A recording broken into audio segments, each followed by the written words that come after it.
Welcome back. If this is your first time joining us, earlier episodes this season explore how identity, passwords, and upcoming changes towards passkeys and password security and security habits in general are best handled. This week we'll continue to talk everyday subjects and concentrate on convenience and what choices we can make.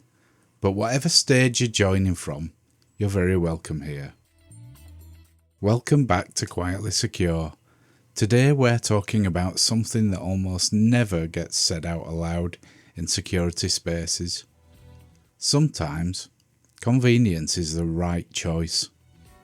If security advice has ever made you feel guilty, lazy, or irresponsible for wanting things to be easy, this episode is for you. Because security isn't a moral test, and choosing convenience isn't failure.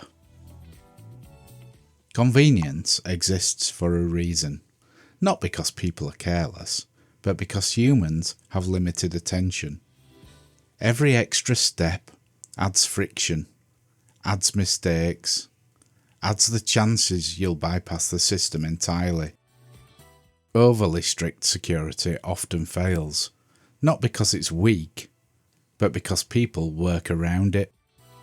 If a system is painful to use, passwords get reused, warnings get ignored, and safeguards get disabled, convenience isn't the enemy of security. Unexamined convenience is. So let's look at conscious risk versus unconscious risk. Here's the distinction that actually matters. Not secure versus insecure, but conscious risk versus unconscious risk. Unconscious risk sounds like, I didn't think about it, I assumed it was fine, I didn't realise that mattered. Where conscious risk sounds like, I understand the trade-off, I know what could happen, this is acceptable for this context. When you choose convenience knowingly, you're not being reckless, you're being intentional. Security isn't about eliminating risk, it's about aligning risk with reality. And reality includes time pressures, cognitive load, mental health, and the need for things to just work. Let's say this clearly, sometimes good enough is actually good enough. That might look like reusing a password for a low value account, staying logged into your personal laptop, using biometrics instead of a long passcode, or choosing not to lock down every setting.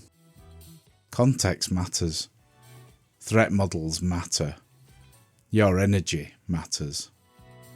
Security that drains you isn't sustainable. An unsustainable security eventually becomes no security at all. The goal isn't maximum protection. The goal is resilient, livable protection. You don't need to earn security through discomfort. You're allowed to choose ease. You're allowed to prioritise sanity. You're allowed to say, that is enough. Good security supports your life. It doesn't punish you for living it. The goal isn't perfection. The goal is continuity. Systems that keep working, even when you're human. That's what means being quietly secure really means. Security should support your life, not compete with it. In the next episode, we'll continue with the outside look at security. Consider our digital boundaries. Remember, security habits are small behaviours that protect you long after the tools and trends change. Until next time, stay curious, stay calm, and stay quietly secure.